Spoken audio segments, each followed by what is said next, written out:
Thank you for joining us. We're here in the studio today to talk to Walter and Sonica Veith. Welcome, Walter and Sonica. Hi. Thank you.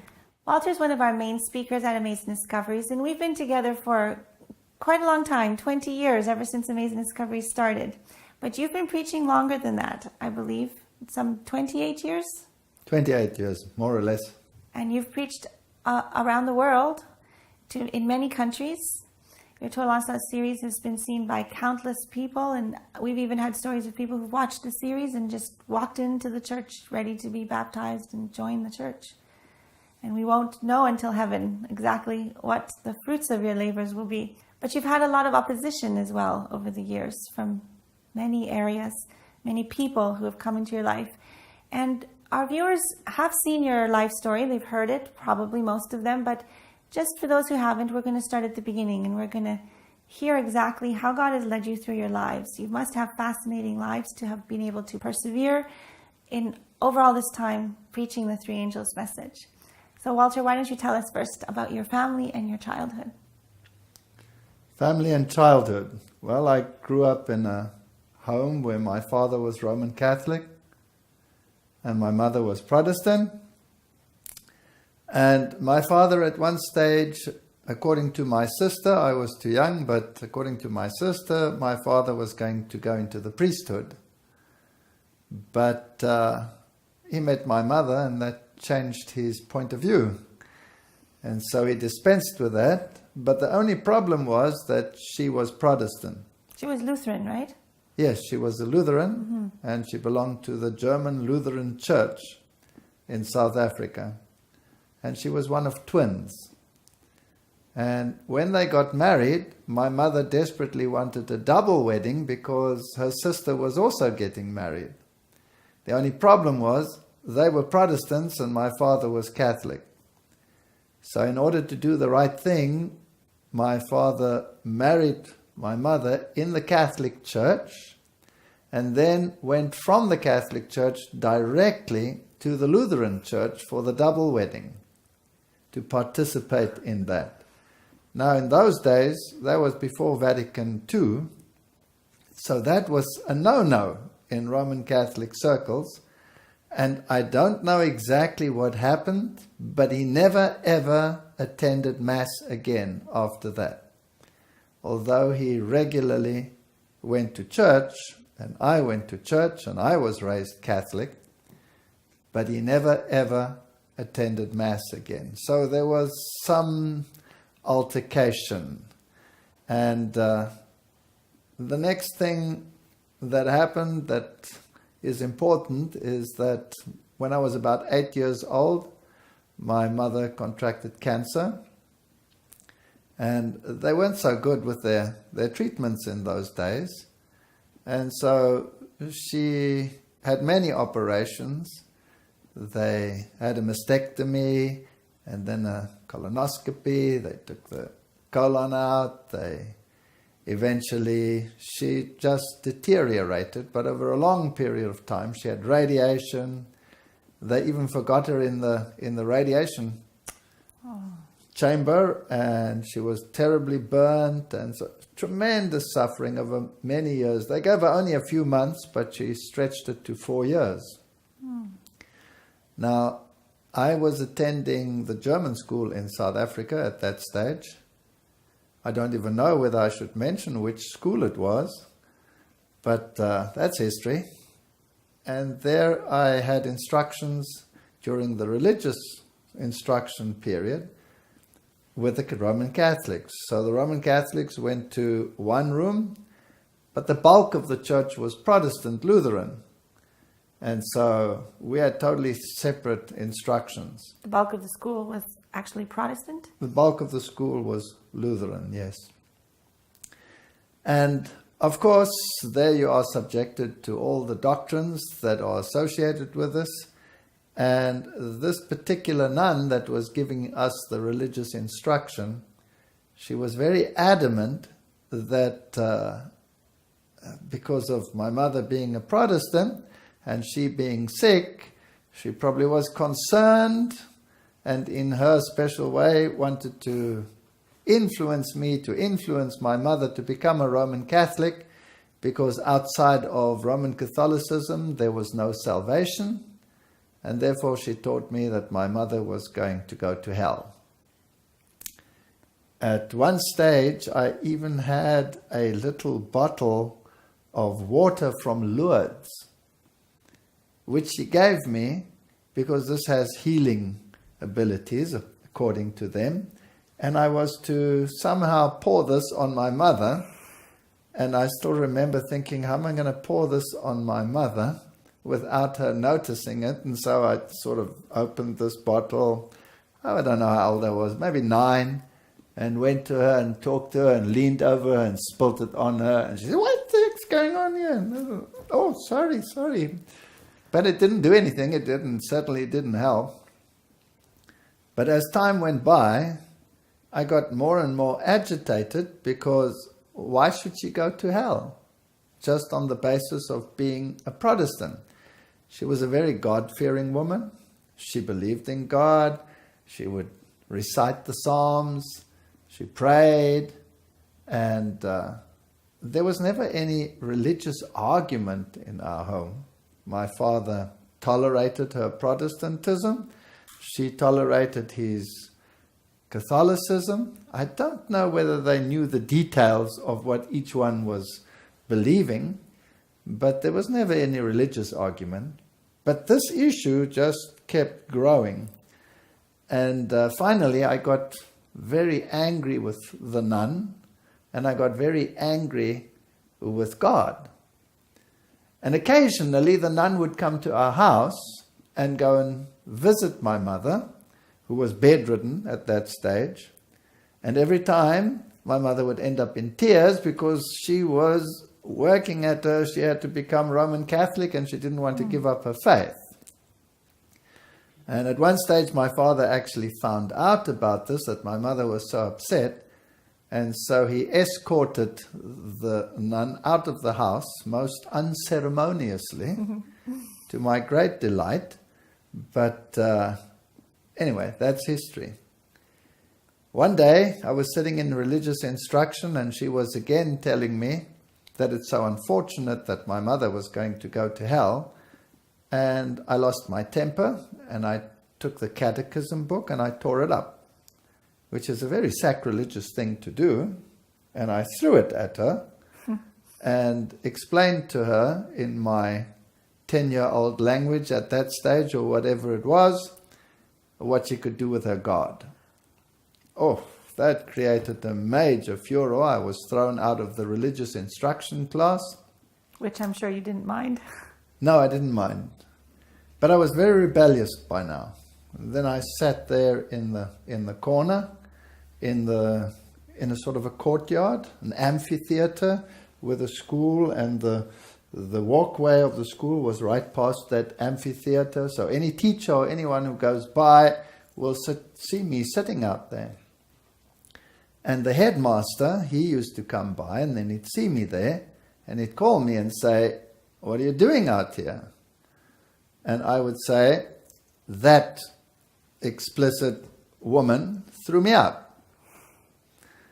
At which point then he would proceed to modify my posterior, take me into corporal punishment was of course part of it in those days. So you would get 6 of the best or 3 of the best, and the maximum that you were allowed to get was 6 of the best. And I don't know, but maximum seemed to be the appropriate punishment for me every time. The norm. The norm.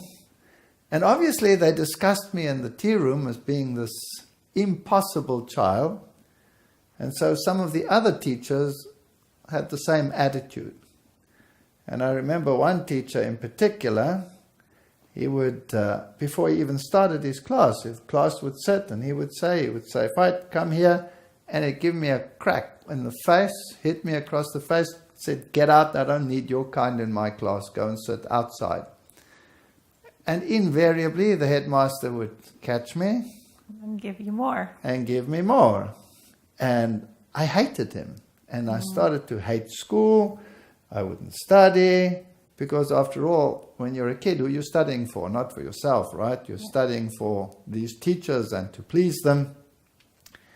And so I became very rebellious. I remember one time the headmaster, very angry, was furious. And he gave me the 6 of the best, and then he wanted to give me the 7th one, just as an extra bonus. And I was bent, I refused to cry.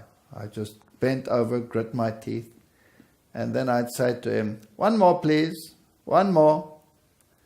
And he'd get very angry. And I'd say to him, please, 1 more. And then he'd stop. And I'd say, that's a pity, because if I had 7 strokes, I could go to the police and show them my 7 strokes. And you would be in trouble because you can only give me 6. But you're a coward, you don't give me 7. And so, I wasn't popular at school. Not at all. Eventually what happened, my mother died.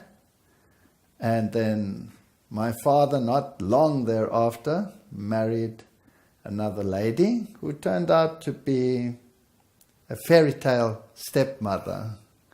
She didn't like you. No, she didn't like me, but I don't blame her. I mean, I was an impossible child by then. And I hated school with a passion. I would dream at night how to destroy schools and how to liquidate teachers. But fortunately, I never got round to that. But I did have my revenge on certain schools, any school. I think you did. I think I did, yes. I used to make huge catapults from trees and put stones on them and shoot them into the air onto the roofs of these schools and break the tiles and do stuff like that. And I once manufactured a bomb. It was quite an experience. I had to go from chemist to chemist and buy all the different components, and they would ask me, why do you want sulfur? No, my mother needs it for the roses, or something like that. And why do you need this, and why do you need that? And then I'd manufacture this thing. And I still manufactured in an old baking soda can, because my father was a baker.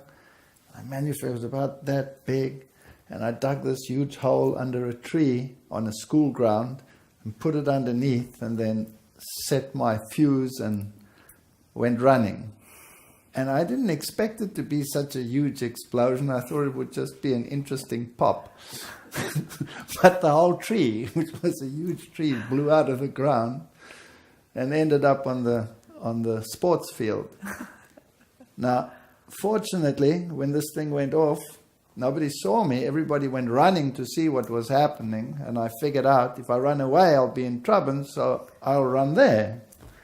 So I ran like crazy. It was one of the first days. I said, what happened here? What happened? And everybody was looking around. Nobody knew what had happened. So that was my schooling. So then when my father remarried, it was time for me to go to the boarding school. I had to leave home because this impossible child had to get some training in school. So I went to the boarding school, which was even more of a nightmare, because now I was in the boarding school at this very school that freaked me out. And so eventually I couldn't handle it anymore, so I used to run away, and I used to run into the mountain. Was this a school where you sat in the trees and threw pine cones? Yes, it was right up against the mountain, and there was a forest behind it. These days the forests are all gone. I don't know what happened to the forests, but those were all massive pine forests on the slopes of Signal Hill and Table Mountain. They were all forested. And then they would have search parties and come and look for me, and I would climb into those trees. And when they saw me, I would grab the pine cones and pelt the teachers. And so finally they decided I was not schooling material. I had to go and learn some trade or something like that. Was it your uncle who helped you out? My uncle helped me out then, because when they said I have to go away from school, then of course my rebellious nature decided the opposite. Whatever they said, if they say A, I say B. Now my uncle was a headmaster at another school, and so I went to him and asked him, can I come to your school? And he said, no, I don't think that's a good idea. But he took pity on me and he arranged for another school. And so I attended that school, which was an upper class English school. The teachers were fine, but I decided I'm going to be a model student. I'm not going to cause any trouble. I'm definitely not going to blow holes in this school because I'm here now because I want to be here. And you have to stand in rows in those days and go in, and this one kid, he just kept badgering me, and he'd walk past me and ram me with his shoulders against the wall, and he'd call me a Nazi and a German and a this and a that. And I took it for about 3 months, which is a world record. Mm-hmm. And one day he came past again, and I wasn't prepared for it. Normally I was prepared, and you're waiting for it and you can see it coming and you're all right. He bashes you and you go up against the wall, but you're brace prepared. Yourself, yeah. But I was talking to someone and I didn't notice, and he came and he rammed me against the wall, and I hurt myself, and it was time for action. So I grabbed the poor boy, dragged him into the classroom, opened the desk, put his head inside and closed it unceremoniously. And his nose was somehow out of joint. It sort of stood sideways. I broke the poor kid's nose. And so I thought, oh, I'm out of here. I'm out of school. I've lost it. The headmaster called us in. And he was actually a very wise man. He was called the boss. So children had respect for him. And he got the whole story. And eventually he told the poor kid that he'd had enough punishment. He will have to go and see to his nose, but he has to stand outside and wait so that he could hear what my punishment would be. And I thought, well, what's going to happen now? So he said to me, I should really expel you because I don't take lightly when people fight in my school and do this sort of thing. But I will give you one more chance. You will get caning. So he went to his cupboard, and he was a perfectionist, but he had a whole cupboard full of different canes. So he took out a rather broad one and bent it. He used a psychological warfare. Mm-hmm. And he bent it and he put it back, and he took another one, and about the fourth one it was very flexible and just perfect. And by this time the kid, of course, was sweating, yes. Right? So he bent it like this. And then he came up to me, and I was sitting on this side of his desk, and his desk was on the other side, and his chair was there. And as he walked up to the desk, he went like this. And then he whacked the back of his chair 6 times. And then he said to me, whispered, when you go outside, hold on to your posterior. And he gave me a little lecture about how he thought that, the months of badgering that I had was enough punishment for me too. But for the sake of the fellow listening outside, this was a necessary procedure. Mm-hmm. So I went outside holding my posterior, pulling my face, which satisfied the other party.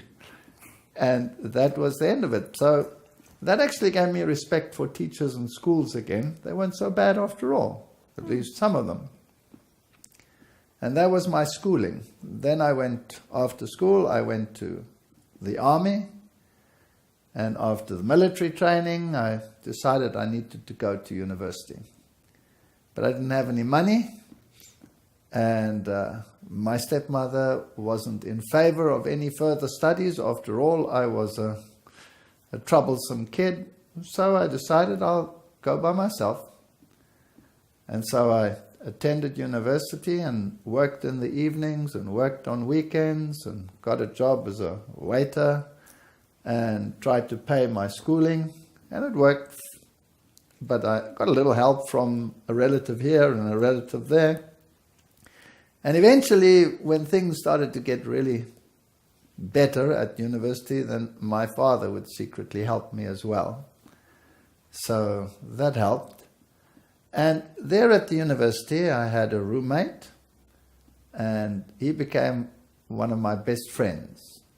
And we studied together and did things together. And sometimes I couldn't find a job over a vacation period. And where was I going to go in that vacation? I had no place to stay. I couldn't go home. I wasn't welcome with my stepmother. And so I used to go home with him sometimes. And that's where I met his sister. Which is? Who was sitting right next to me. Yes. And having realized that she would make a much better roommate than him, I kicked him out and married her, and that's how we are together. So that was my background. Because of all the religious turmoil, I decided God is for the birds. Mm-hmm. I don't need God. And at university, I studied zoology, evolution. So I became an atheist and an evolutionist, and that was my religion. And if somebody should talk to God about me, that was it. That was the end of the conversation. But I think you should say something. Now we need to hear from Sonica and see how she grew up. Well, I had a very different upbringing. My grandmother was very religious, but my parents were total atheists. And so much so that my father actually went into the occult and he tried to understand the mysterious other world, that the supernatural world. And he went into so many different things, Scientology, and he did, I don't know how many, 300 or something seances. And we were sort of drawn into it, but somehow I was never actually interested. I never wanted to explore that world. And so my father used to say, I can remember so clearly, on Sundays the churchgoers would walk past the house and they would walk with their Bible under their arm, and he would say, don't ever go to a church. They'll just indoctrinate you, they'll brainwash you, it's all rubbish. And this somehow, I started to think about, what is there in a church that is so forbidden, and I used to go from one church to the next when they weren't there, and we grew up on our own because my parents were both working. So during the day I was totally alone, and my brother was there, but I was more in the streets than in our home. I was walking the streets all the time. And so I used to go and try and go to one church. There was what was it, Dopper Reform Church? Of Reform, Dutch Reform? Dutch Reform, but the Reformed. The Reformed Dutch Reform. Yeah. And I used to try and get in there, and it was all locked. And then I'd go to the next church, a Baptist church. I couldn't see inside. I was so curious to know what is inside a church. Why wasn't I allowed to go there?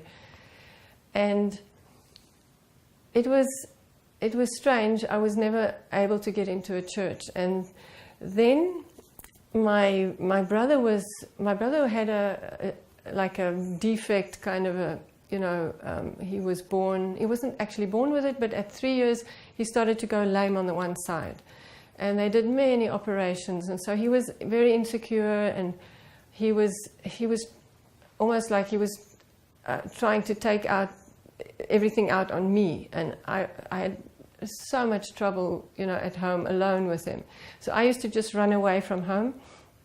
And then one day I found this little church. There was a tiny little chapel, and I went in there, and it was open. And I went inside, and it was just quiet, and I sat there and I started singing, and it was so beautiful. I just enjoyed the acoustic and the sound, and I started singing, and that's where I actually started enjoying music and religious music. I didn't know God. I didn't know anything about the Bible. Knew nothing.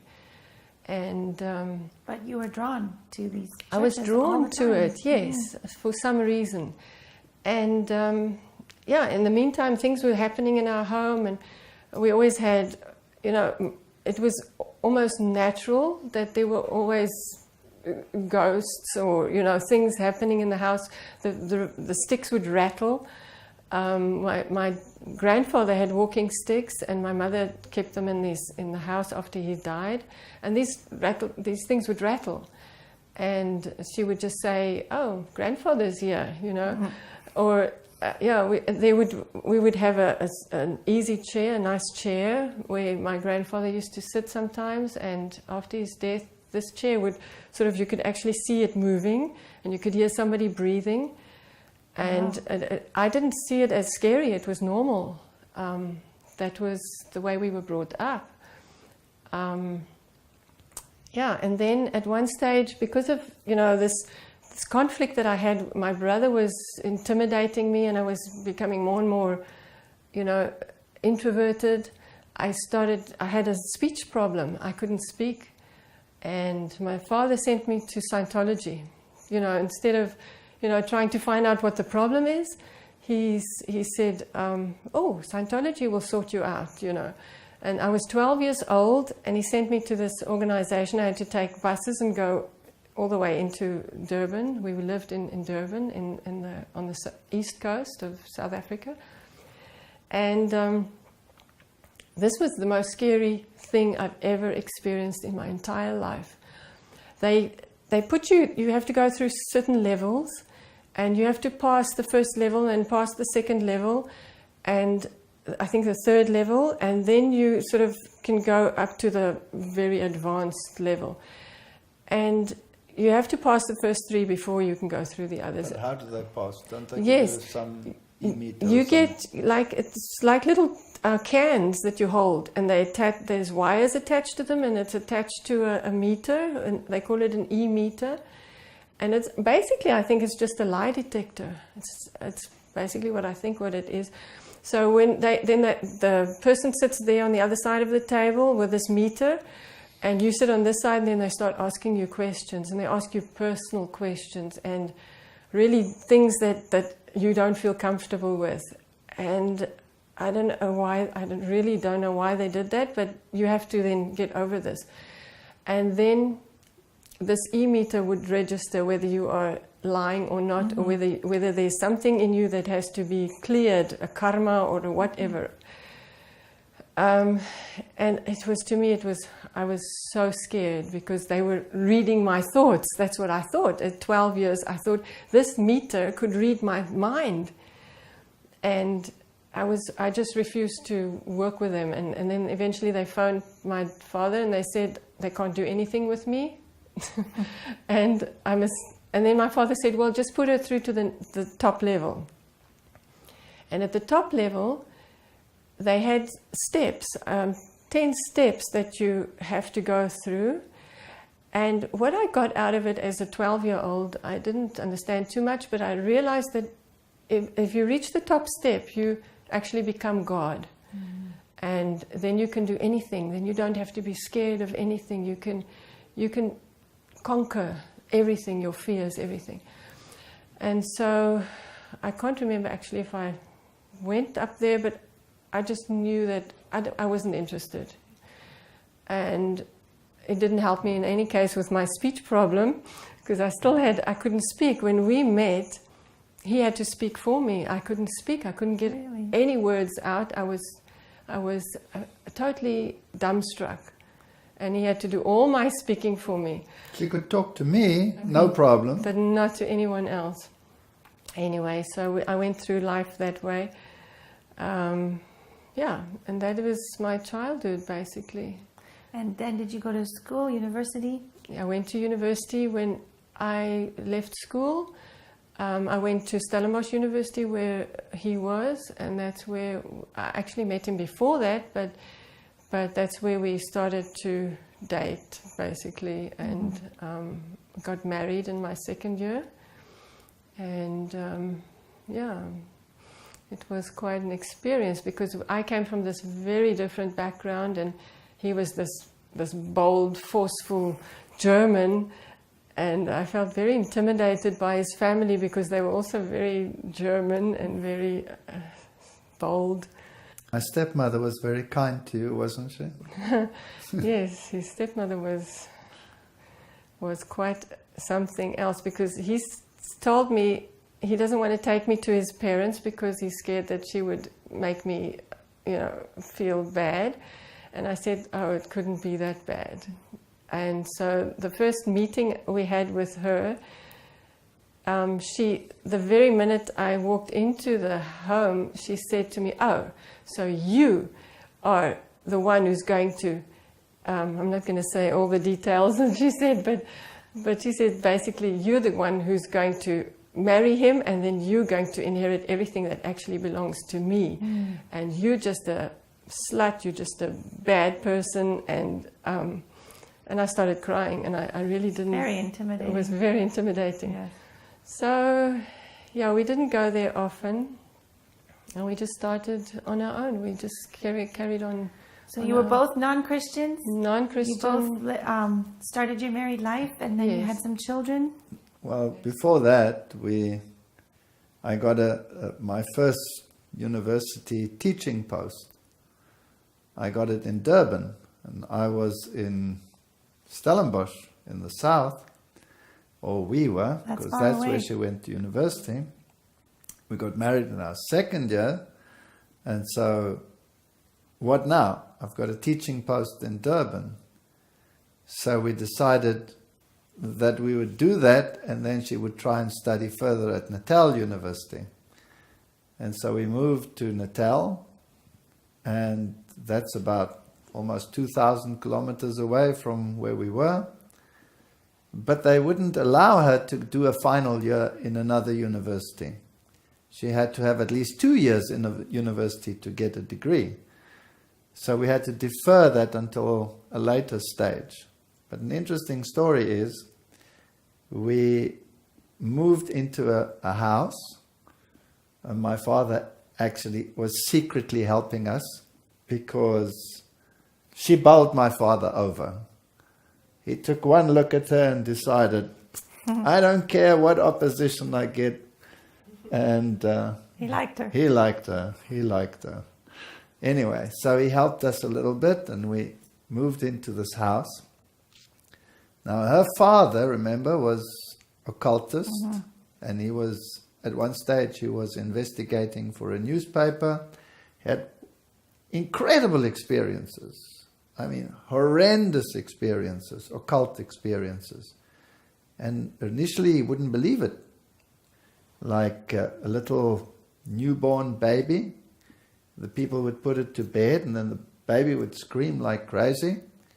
And then the baby, when they come in, was not in the little bed anymore, but on top of a cupboard. And as they come into the cupboard, the baby starts falling down from the cupboard, and they run and they catch the baby.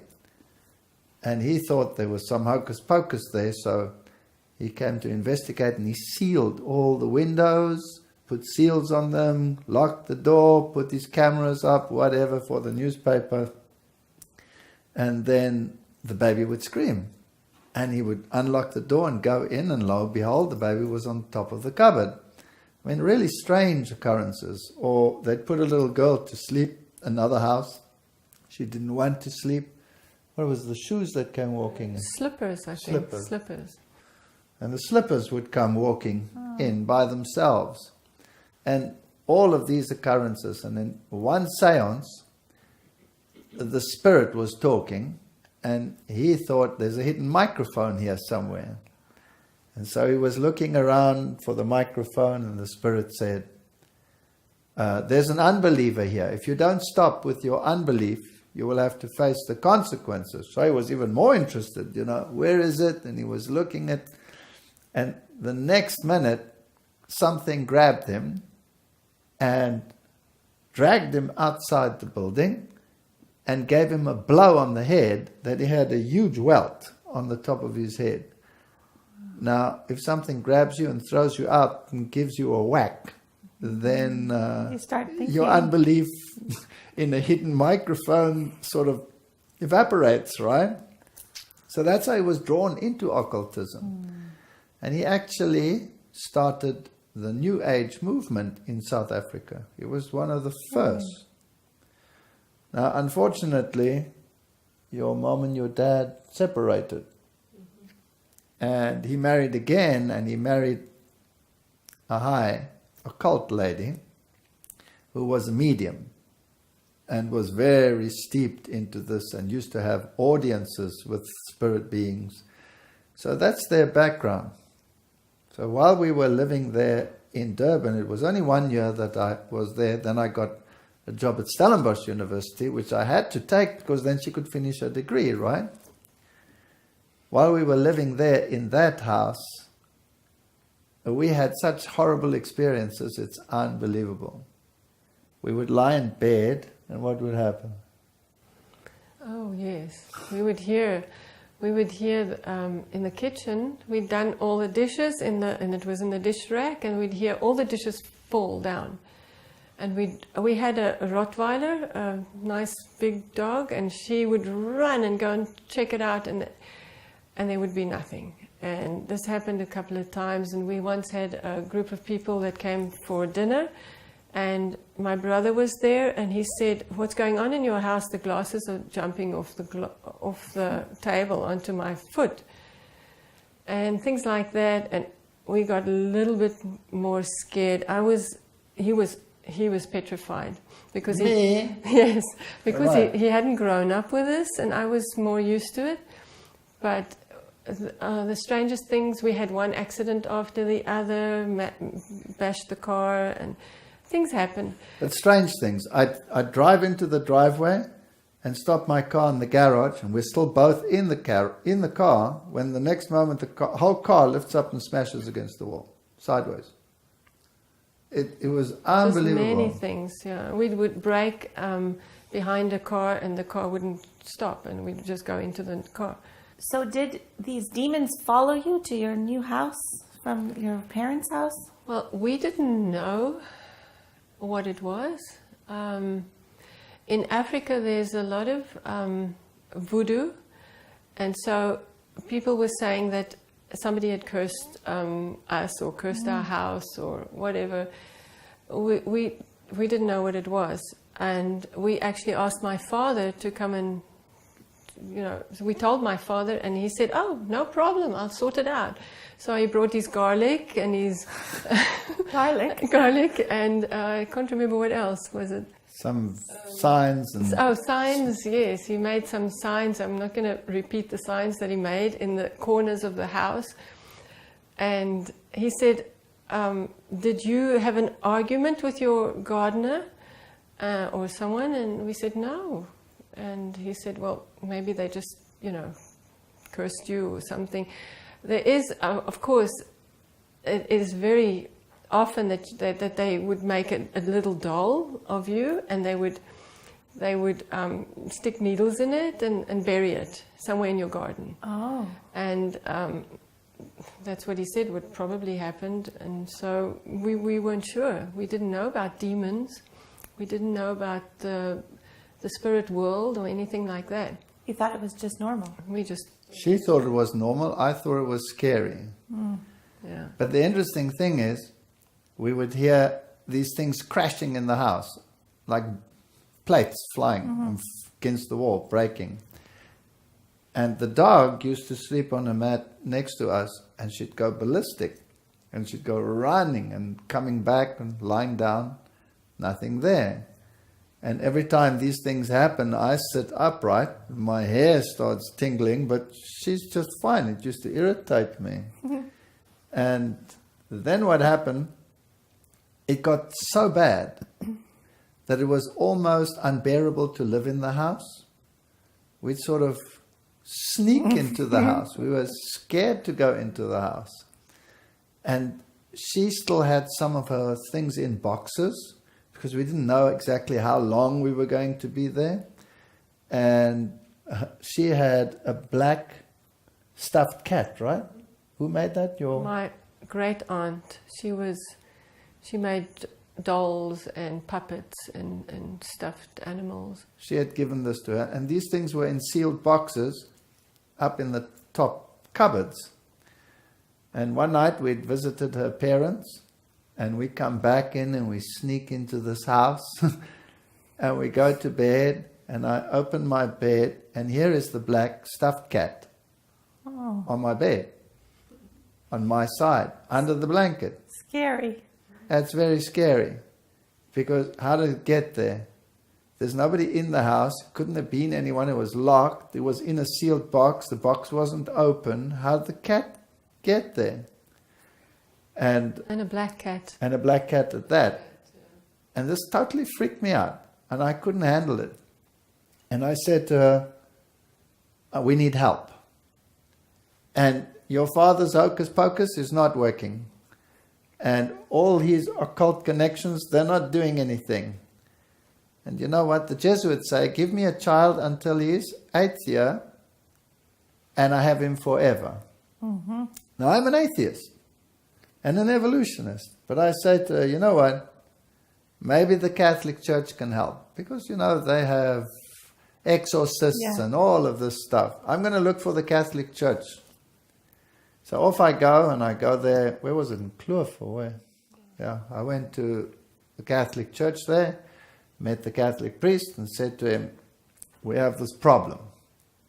And he said, no problem, I'll come to your house. So he came to our house, and he had his little book there, and he was reading the exorcist prayers, and he had some holy water, and he did basically what her father did. He went to each corner and he sprinkled the holy water, and off he went.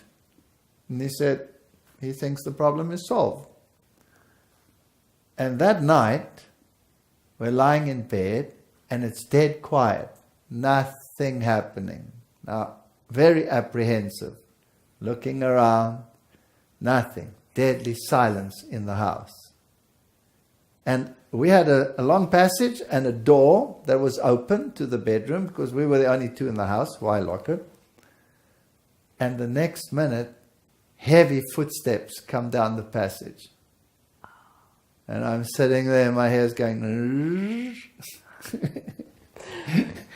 And the dog. And the dog goes berserk. She runs towards the door and she's barking and barking at the passage. And then she stopped and she just looked and she turned around and she came back. And then the steps came up to the door, but there was nothing there. And then 3 hard knocks against an open door that we could see because it opened into, and it just went bah, bah, bah. And then that was it. It never came back to the house. So it's almost as if some spirit entity was saying, okay, you got me. Goodbye. I'm out of here. Goodbye. I just wanted to know it was me. And then I got this other job. I was only there for a year. And we left. Just before we left, everything went wrong between my mother and my father, and she tried to commit suicide. And it was also an absolute nightmare. We had to race her to hospital. And the first hospital wouldn't take her because it was a suicide case. And the next one, we had to drive, 30, 40 kilometers at high speed. And we just saved her life. And you were expecting? I was 8 months pregnant, and I nearly lost that, or nearly went into labor. So that was very stressful to be there, and we were very relieved to go back to Stellenbosch, away from that place. Anyway, so then when we got back to Stellenbosch, and I got my new position, and my university career was launched, and the first child was born, and the next one, but our children are quite far apart. They're almost 4 years apart. And then finally the third one.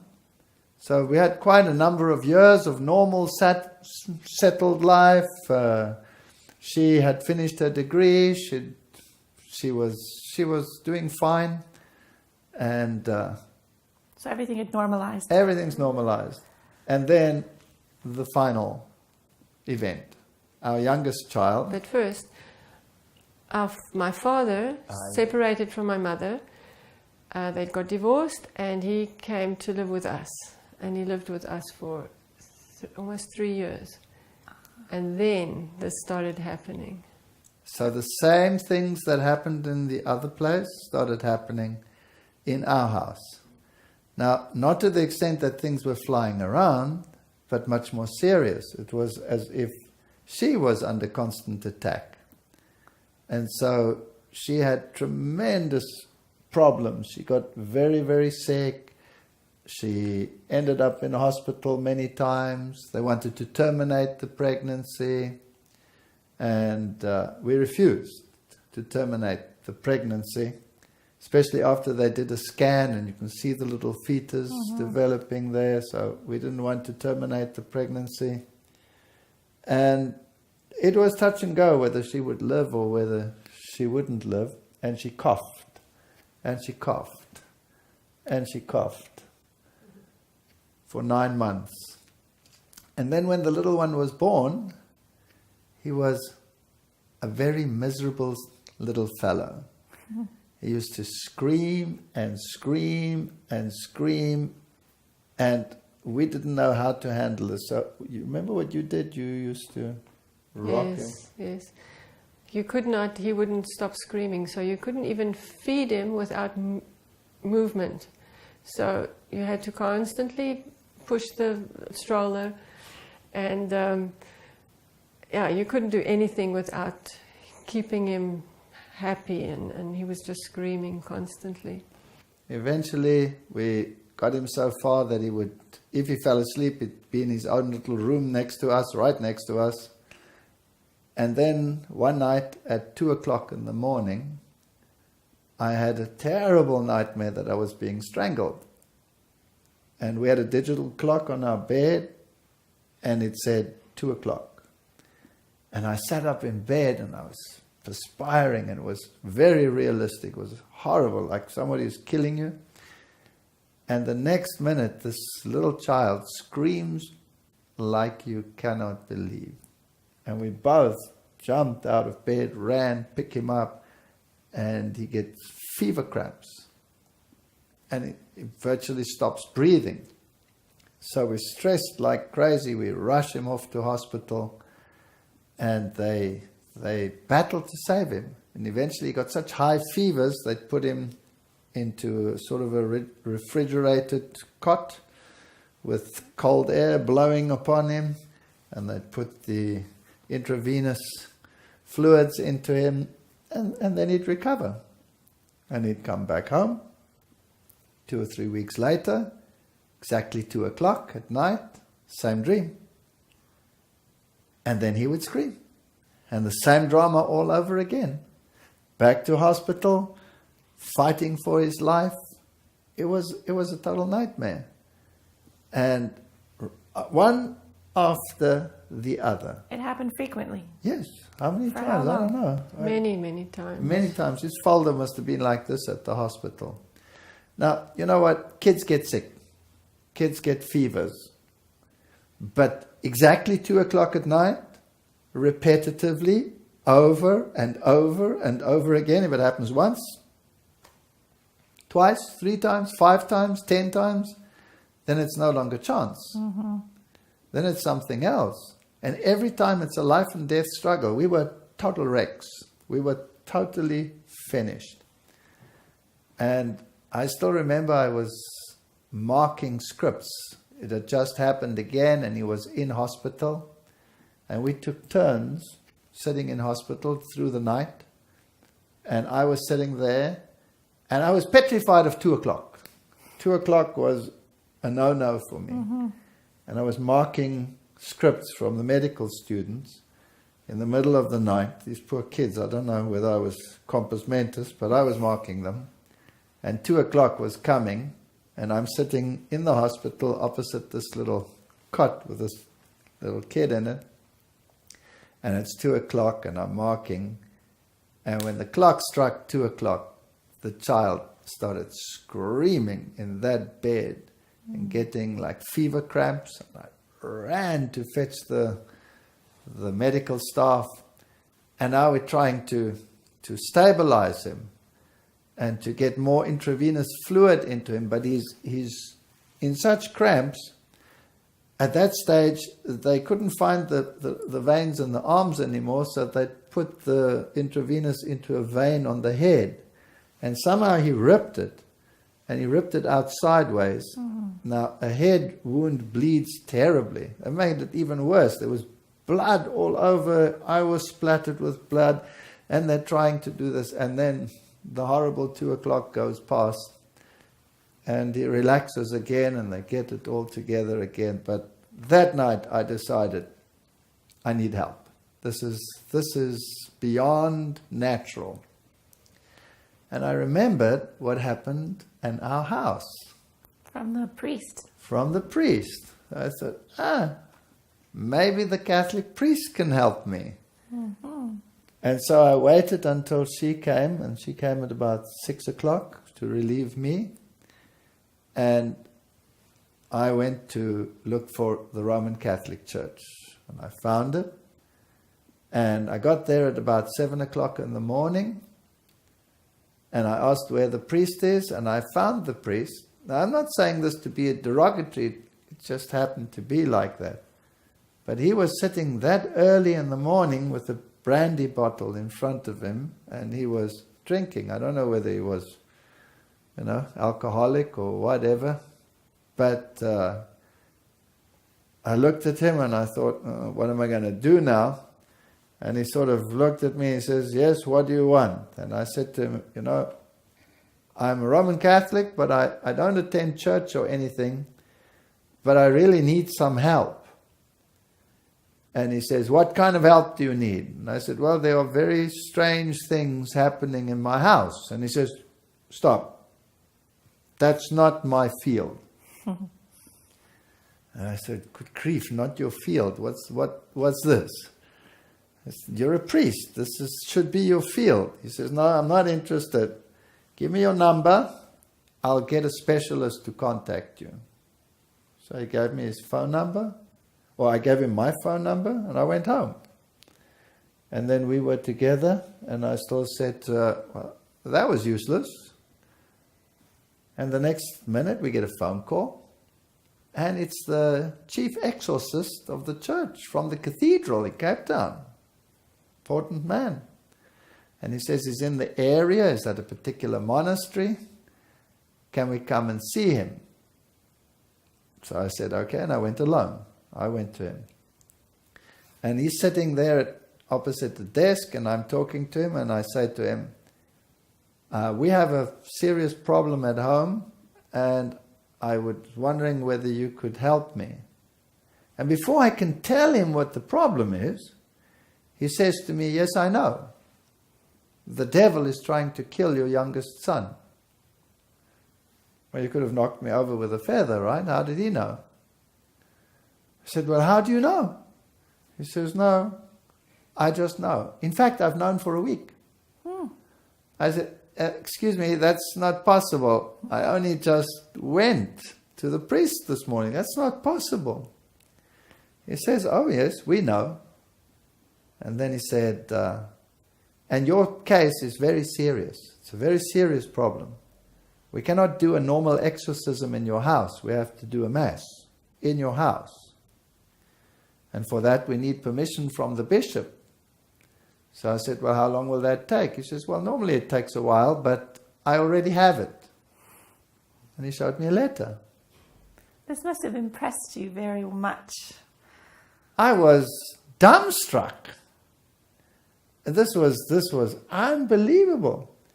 And I said to him, I don't come to church anymore. I haven't been to church in years, and my wife is not even a Catholic. She's Dutch Reformed, but she doesn't go to church either. And he says, well, that can change. He was very calm about it.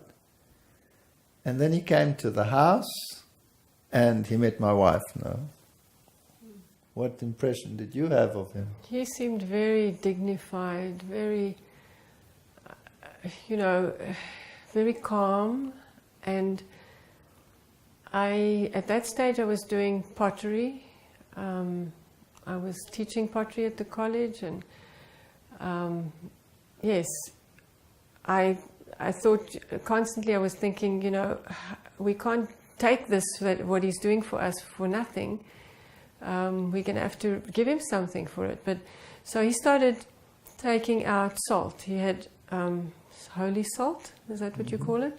And I had to get water, and he was sprinkling the salt in the water in a form of a cross, in the shape of a cross. And then he would put little salt crosses on the windows.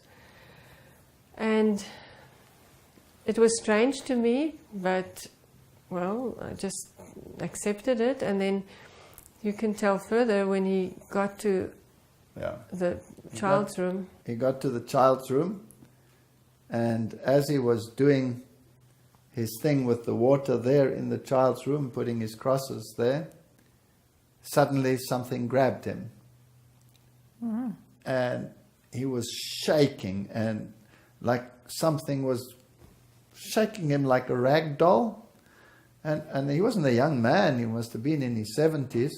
And I thought, this man's going to get injured. And I tried to hold him and help him. And he carried on with whatever, and he was being thrown around, and eventually things stopped. And he went to the main bedroom, and he put his signs up there, and a little bit of activity, not as bad, and the other children. And then when he had done that, he took out some amulets, which he said were from Lourdes. And he said, each child must get one of these above his bed. So we put one above each bed on the window, on the picture frame or whatever, hung one there. And then he said, but this child's room, that's the worst. We'll have to say the Mass in this room. So he took off a ring which had a relic of a saint, because every Mass has to have a relic. And he put it on the little table that we put down for him. And he prepared everything to say a Mass in there. And we were standing there, and the next minute there's a patter, and our dogs and our cat, we had 2 dogs, Rudy and two big Rottweilers, and a cat come running down the passage, sit round the table. Mm-hmm.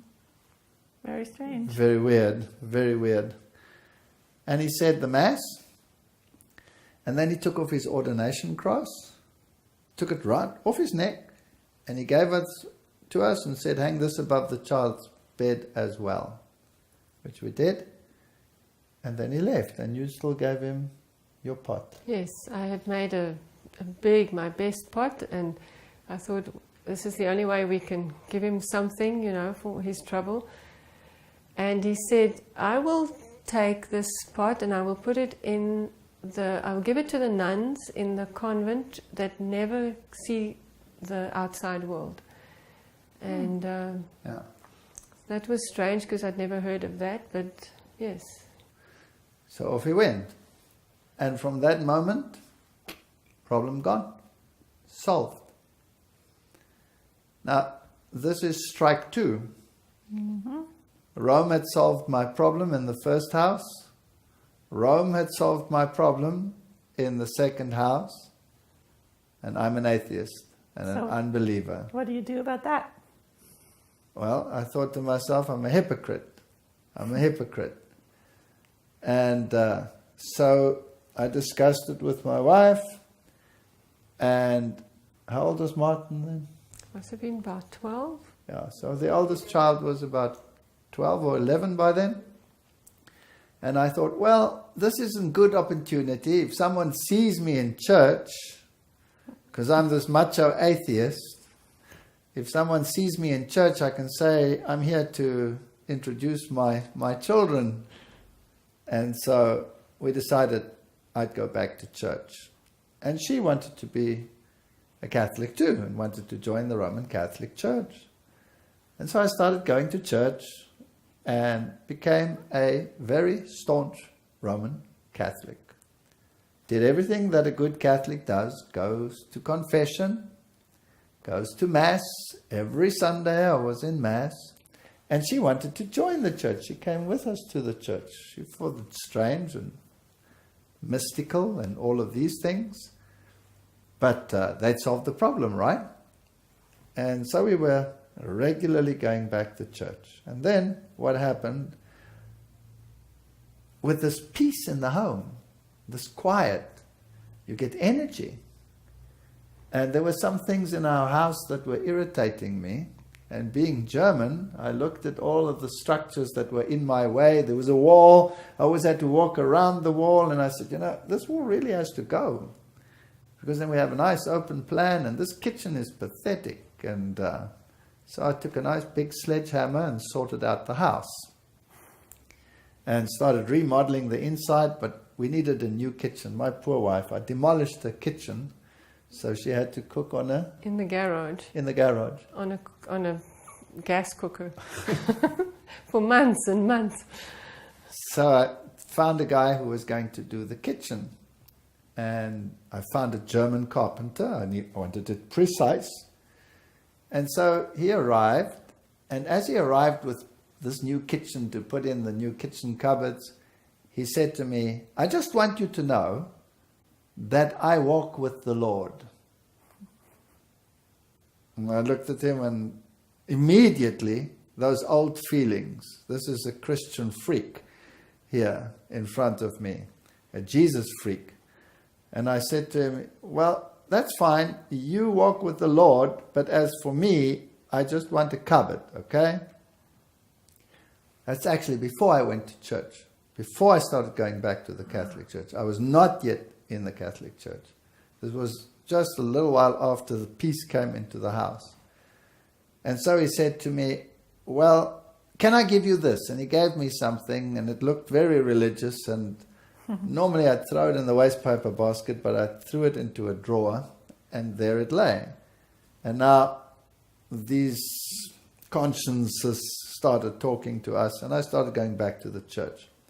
So now, a year later, I've been now in the church for, 9 months maybe. I'm lecturing, and I'm lecturing to the first year medical students.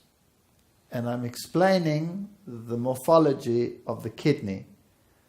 And as is my custom, I explain the whole evolution of the kidney.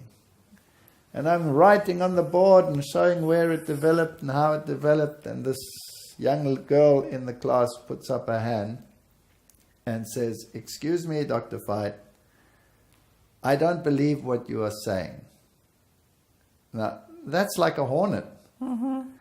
I turned around and I said, what do you mean you don't believe what I'm saying? She says, I don't believe in evolution. I believe God created it. That was it. I ridiculed her in front of that class. How you can be such an idiot, so moronic as to not believe in evolution. I mean, evolution was a fact. There's no way you were going to get around it. And in fact, I'd even asked the Catholic priest, I'm an evolutionist. How's this going to pan out? If I come back to church, you said, evolution's a fact, no problem. So I ridiculed this girl, and she sat down and cried.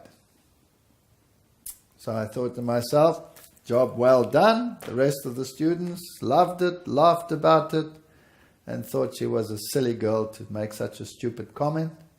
And I go back to my office, and I'm doing whatever I do in my office, and that little voice starts talking to me and says, you're a real member of the family Sudidae, to which the pigs belong. How can you be so mean to this poor woman? I mean, she says she believes in God, and you go to church, you're a real hypocrite. So my conscience started worrying me. So what does a good Catholic do when his conscience worries him? Go to church? No, he doesn't go to church. He goes to confession. Goes to confession. I had to get it off my chest. So I thought, okay, it was just before lunchtime, and I'd finished my class, and I was going home to take a bite to eat. I thought, I'll go past the Catholic Church, get this off my chest, done deal, then I feel better. So I get there to the church, and I find the nun, and I say, where's the priest? And she says, no, he's out shopping.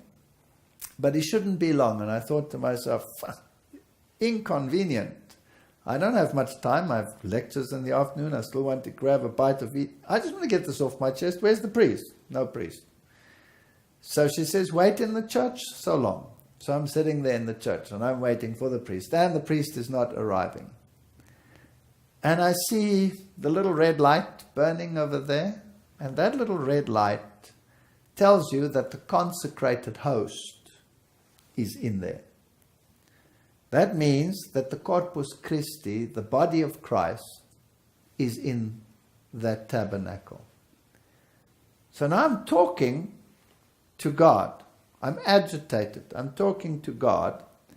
And I suddenly realize, but I'm talking to a corpse, a corpus. That's why I can't talk to him directly. He's there, the consecrated host, but I have to wait for the priest. I can't get rid of my problem. I can't talk to God. And I'm thinking about all of this, and I'm thinking about the ritual. We go to church, the bell rings, you bow down, the bell rings, you stand up, the priest says, and peace be with you, and the congregation says, and with you, and everything is a ritual. And when you say a penance, it's 10 Hail Marys, 1 Our Father, 10 Hail Marys, 1 Our Father. And I'm thinking to myself, what kind of conversation is that with God? It's the same thing over and over. Doesn't he get bored with it? And eventually I get so agitated, and this priest is not arriving, and I'm thinking about all this religion, and I'm thinking, you know what? This is a load of rubbish. This is a load of rubbish. There's no communication with God. I have to wait for the priest, and he's shopping. I'm done with religion. I'm going back to my normal atheism and be my normal obnoxious self. Off I go home. And it was lunchtime, and then I had to go back to university, and I was looking for something, but I can't remember what it was. You can't remember, but you knew exactly where it was, what I was looking for. She always knows where everything is. She said to me, go and look in that drawer. It's somewhere in there. I can't remember what it was. But I opened the drawer, and what is in this drawer but this pamphlet? So I whip out this pamphlet, and I think, where's this come from? Ah, yes, that Jesus freak carpenter gave it to me. And I open it up for the first time to read it, and it says, the Roman Catholic Church changed the commandments of God. That's all it says. And then it had 3 sets of commandments. You open up the pamphlet, 3 sets of commandments. The commandments as they are in the Lutheran Catechism, the commandments as they are in the Bible, and the commandments as they are in the Roman Catholic Catechism. And I'm reading, scanning this, and I say, this can't be right. Nobody can just change commandments, and this is what the Bible says, but now I don't believe the pamphlet. What proof have they got that it's different? So I grab the catechism, because we had that, because our kids went to catechism. So I grab the catechism and I open it up, and sure enough, it's exactly like it's on the pamphlet. Now I need a Bible. But we don't have a Bible. Catholics don't need Bibles. They have catechisms. So I asked her, have we got a Bible? Didn't have a Bible, right? No, we didn't have a Bible. And I'm thinking, where am I going to get a Bible now quickly? I don't have much time. I need a Bible, and I need it, what do I always say? Right now. I read it right now. And I remember this old lady who was paraplegic, and we occasionally used to go and fetch her at the home and take her home so that she could just get out of this paraplegic home. And she couldn't speak, and we took her for drives and took care of her occasionally, because we were good people, if you know what I mean. Never murdered anyone, never did this or that, took care of little old people like that. And when she died, she left her entire fortune to me, which happened to be 1 box full of old German magazines like Bunte and stuff like that. That was it. And what was I going to do with a little old lady's box? Throw it away. I didn't have the conscience to throw it away, because that was her life. and she'd left it to me. And I didn't know what to do with the box, so I put it on a top shelf in the garage. So it struck me. Little old ladies might have Bibles. So I went to that box and I rummaged through it, and sure enough, here was a battered old German Bible. And I looked it up, and the commandments had changed. They were different. They were exactly like on the pamphlet, different from the Catholic version, and different from the Protestant version. And I couldn't understand this. So I thought, well, the carpenter must be able to explain it. So I phoned him.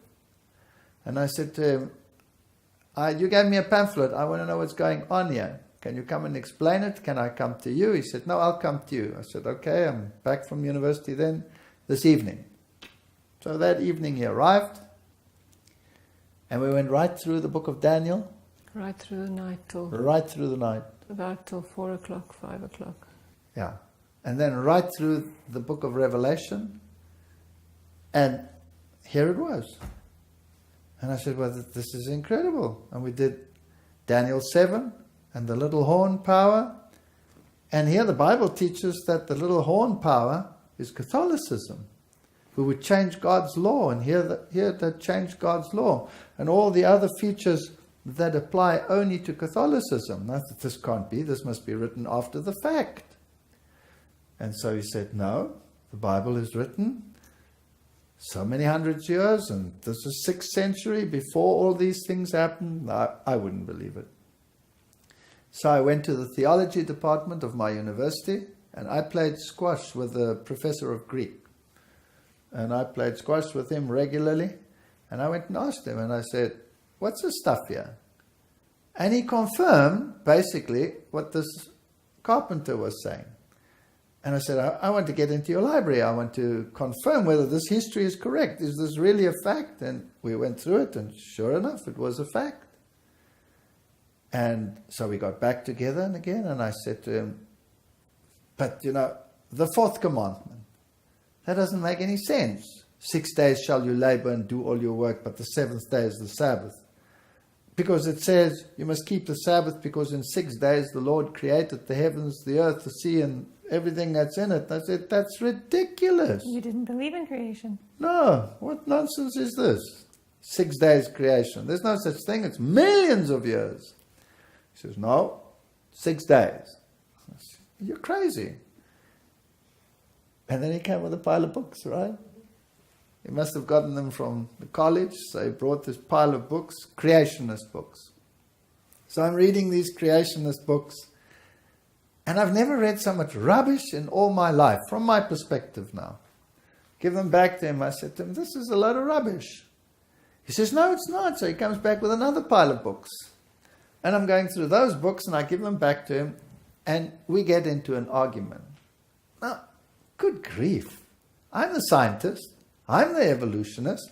I have a PhD. He's a carpenter. What does he know about evolution?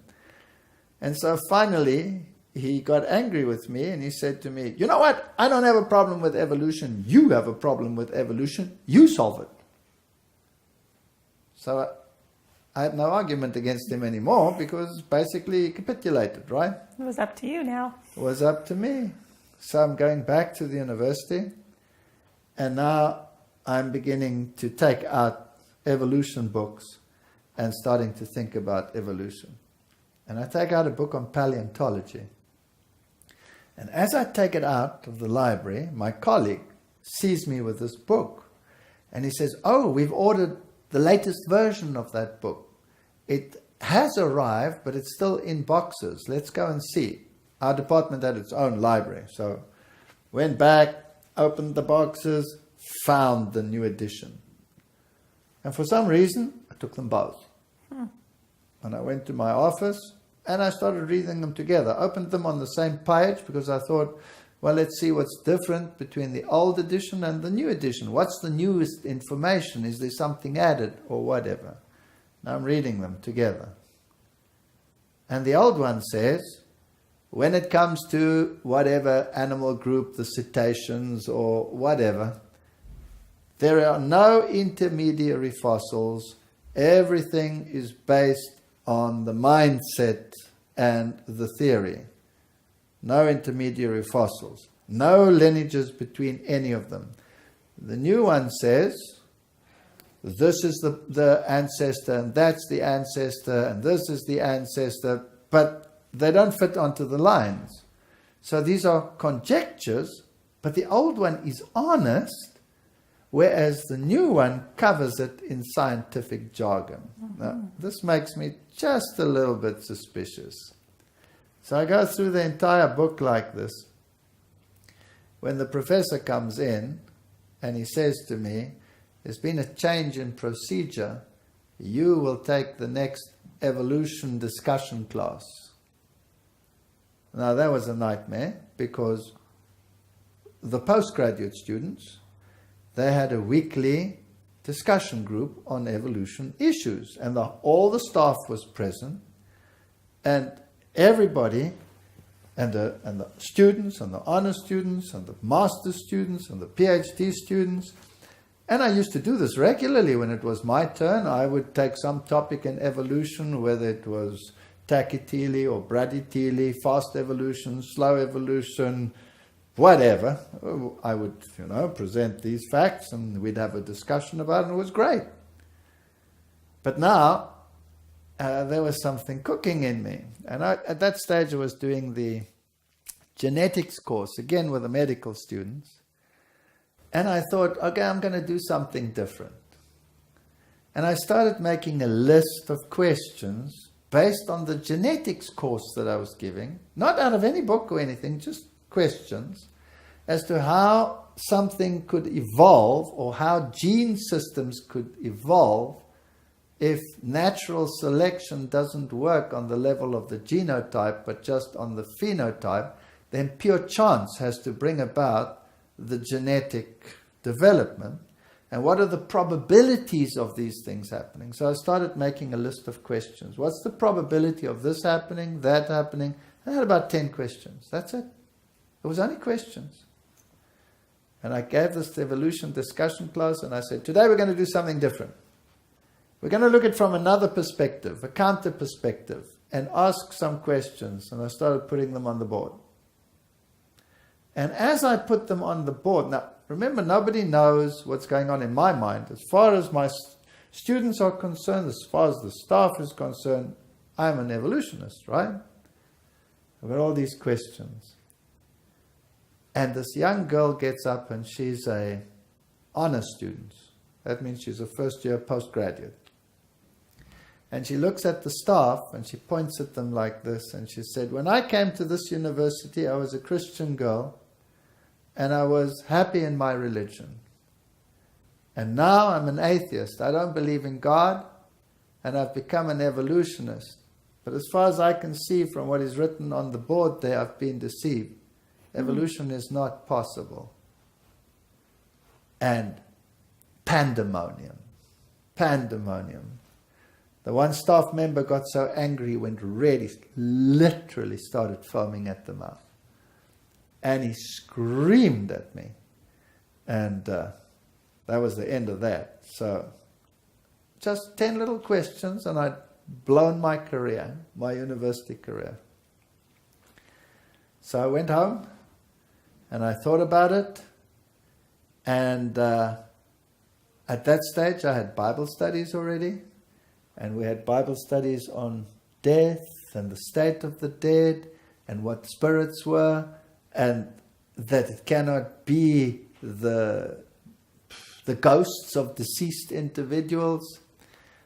And we'd been through all of that. Oh yes, and these people that had come to give Bible studies, what happened to Robert? Do you remember? As we were starting the Bible studies. Oh, yes. You wouldn't tell that story. Yeah. Yes, when we started, every time we picked up the Bible, he would scream. He would start screaming. He was only about 2 years old then. And he would start screaming and cause some trouble.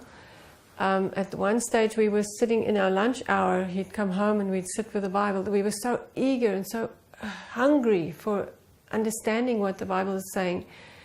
And we had wine every night. So we still had a bottle of wine, an empty bottle of wine standing there, wine bottle. And he suddenly just got angry or frustrated with us, maybe, and he smashed the bottle on the ground and he walked over it. So he nearly cut his whole toe off. And so then again, we couldn't study our Bible again, and he had to go to the doctor again. And so constantly, as we were trying to understand what the Bible was saying, there was this constant opposition. He was restless at that stage. And then one night at 2 o'clock, I had the dream again. Uh-oh. And he screamed. And we ran there and we thought, is this all going to start all over again? And instead of calling the Catholic priest, because I now had a Bible study on this issue, I called the carpenter. Mm-hmm. And the carpenter came and he brought a pastor from the church, and he came and we prayed. We prayed about it. Nothing hocus pocus, no water, no spraying, no nothing. We just prayed about it. And it calmed back down. And then when I was deciding, this can't be right, I'm battling with evolution, creation, this, that, same thing would happen. Not as bad that he had to go to hospital, but eventually we decided we'd make a decision.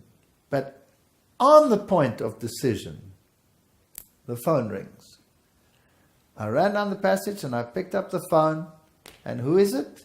The exorcist of the Roman Catholic Church. And I say to him, hello? And he says, you better get back to the Roman Catholic Church immediately. So I said, well, how do you know that I'm not even there? He says, I know. Now remember what he knew before? Yeah. And then he says, and by the way, your father, who was dead by then, is suffering in purgatory because of you. Now, of course, I knew that my father wasn't suffering in purgatory because the Bible knows nothing about purgatory. And the Bible says the dead know nothing, and they'll have nothing to do under the sun. But I was curious, so I said to him, how do you know that my father is suffering in purgatory? And he said, because the nuns told him. I said, well, what nuns told you? No, the ones who don't see the world. The one where the pot was, that my wife had made. And I said, well, how do they know? And he said, the spirits told them. So I knew that they were holding seances, just like her father held seances, where the spirit world would talk.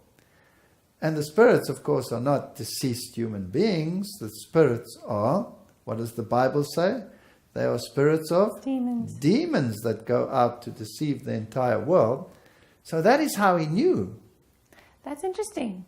So the demons that were terrorizing your home are the same demons that were talking to the nuns. The same demons. And yet the Catholics supposedly exorcised Now, them out of your why house. did the problem stop in my home? Yeah. Now, either the Catholic Church had the power to stop it, or they were being duped too. Mm-hmm. Maybe Satan thought that if I can get these people who are so evolutionary and all of this back into the church, I can use them even better as out there as atheists. Mm-hmm. And so all of this happened, and he just says, stand back.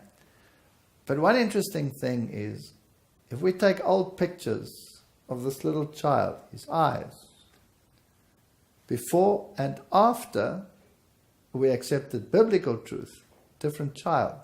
Really? Gentle eyes thereafter, and harsh eyes before. We can take pictures of myself. One of my friends picked up, who was it? Francois. Francois picked up a picture. Oh, is this your husband? And so this solved this problem to me as to how he knew what was going on in my home. And to be fair, when I discovered what the Bible said on the little horn, I wanted to be fair to them. So I actually invited the Roman Catholic priest to come to our house. And when he came to our house, I said to him, all right, here's what the Bible teaches. on the little horn power and the change of the commandments and the time period, and I gave him a history of all of that, and I said, now, what is your counter-argument? And he looked at us and he said, I'm not into scripture. I'm not into scripture. What? And I said to him, excuse me, you're a priest. How can you not be into scripture? He says, we have specialists for that. So I said, well, thank you very much. And he left. And then I called a Methodist pastor. And he came with his elders to our house. And I said to him, now what is your position on Daniel chapter 7? Who's the Antichrist? And he said, Antiochus Epiphanes IV, a Greek king. So now, remember I'd gone to our library and I'd studied the history and I'd seen all of this stuff and said to him, excuse me, you can't be right. So I went through the Bible study and showed that the Antichrist comes out of the fourth beast and not out of the third, so he cannot be Antiochus Epiphanes. It has to be Roman, it can't be Greek.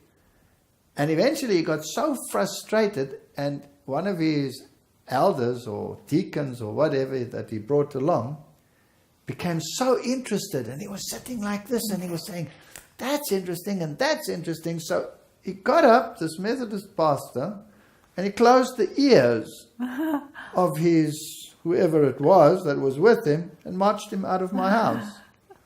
So I'd given the Protestants a chance to explain their modern ideas. I've given the Roman Catholic a chance.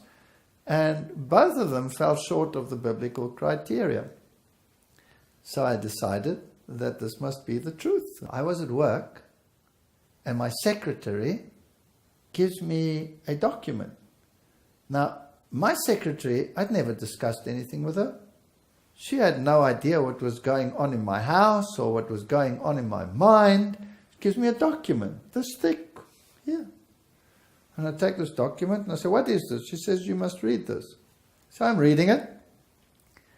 And it's a document on the Sabbath and why Sunday is the real day to keep. But I was busy with evolution books at that stage, so I didn't have time for this document, so I gave it to my wife. And what did you do with it? Well, I was very interested in anything now, because now we were studying so hard. We were studying through the night sometimes. And so I was studying with my Bible and this document, and I was going through it. And it struck me that everything that they had to support the Sunday keeping was from Bishop so-and-so and Father so-and-so. And I was wondering, but where does it come? It doesn't come from the Bible. So I was searching in the Bible to try and find evidence, for the Sunday. And every time I opened the Bible, literally every time I just opened it, there were literally hundreds of or tens of texts that came out about the Sabbath and how important it is to keep the Sabbath. And then I realized, and the Ten Commandments, it just came out all the time. And I realized, but they're not basing the Sunday on the Bible. And it made me think, and then I thought, well, I'm going to accept the Sabbath. So the document that was against the Sabbath? Yes. Made you accept the Sabbath? Yes. Yes. That's interesting. And then she says to me, the Sabbath is right. I'm going to keep the Sabbath. Because the Bible says the Sabbath, and this document didn't prove anything. Doesn't prove anything except what Bishop so-and-so said. In any case, the Bible says that you must listen to the word and not to what what the people say. But I wasn't ready to accept the Sabbath, so she was ahead of me. And so now she wanted to go to the Adventist church. But me, I was still a little bit reticent, right? So one day, now people won't believe this, but it really happened. We're going to Heidelberg, which is the big church. An Adventist church. Adventist church, yes. And this carpenter with his wife and his kids, and me and her with our kids, we go to the church. but I don't really want to go to church. I'm not quite there yet. She's now read this document and she wants to keep the Sabbath. And I'm thinking still, I have an evolution question or two here. I can't keep a Sabbath for millions of years. Doesn't make any sense. It's ludicrous.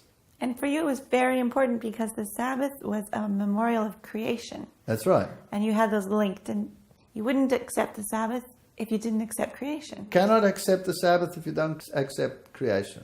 If you accept creation, then you are the pariah of the scientific world. You'll be ridiculed, right? And who wants to be ridiculed in the scientific world unless it's really important? So they're saying, all right, we're going to church, and they're all getting ready, and the kids are restless, and, they're not used to this sort of thing. So I said, you go, I'll take care of all the kids, then you can go peacefully to church. So off they went to church. And I'm sitting with all these kids in their house, waiting for church to come. Do you know how long these people go to church? These Adventists, they drive you nuts. They're in church forever. I mean, I went to the Catholic church, 20 minutes, It's done over. deal. Go home, drink your beer, whatever. What's this nonsense? Hours and hours in church. Then there's Sabbath school, and then there's this, and then there's lesson study, and then there's a sermon, and, it's a day. It's gone. So I'm sitting there, and I'm waiting, and I'm actually reading the Bible. And I'm reading the book of Job. And that's not a good book to read when you are beginning to question things in your mind. And I'm slightly irritated because it's taking so long. And I'm reading the book of Job. And here it says in the book of Job, and God said to the devil, I give you permission to touch Job, but you may not take his life. And so the devil touched Job, and Job broke out in sores. Here was miserable Job covered in sores. And I look at this and I say, this is a lot of trouble. This is ridiculous. This is a fairy tale. One doesn't get sores from some devil touching you. A sore is a bacterial infection. It's a, it's a toxic outburst, whatever, or a staphylococcus, but definitely not some demon touching you and then you're full of sores. This is ludicrous. This is ridiculous. So I take the Bible and I'm actually angry and I throw it down there. I'm agitated. Why are they taking so long? What takes so long in that church? I take this Bible again and I read some more in Job, and the more I read, the more irritated I get and the more agitated. And eventually I take this Bible and I throw it down and play with the kids or something, but it drags me back. So I pick up this Bible again, and it's a stupid thing, and eventually I decide, as in the Catholic Church, this is for the birds. This is ridiculous. This is so unscientific. It's pathetic. And I'm not going to be duped into believing some stupid fairy tale and then keeping Sabbath for some 6-day creation when this is all full of nonsense. And these people are not coming out of church, and I want to go home now, and I'm almost ready to come and drag her out of church. And while I'm thinking about this, I'm aware that I'm experiencing pain. And I can't figure out what's going on. There's a burning pain on my left leg over here. Just right there. And as I'm reading and arguing and whatever in my mind, the pain becomes unbearable. It's like somebody burnt you with a hot iron.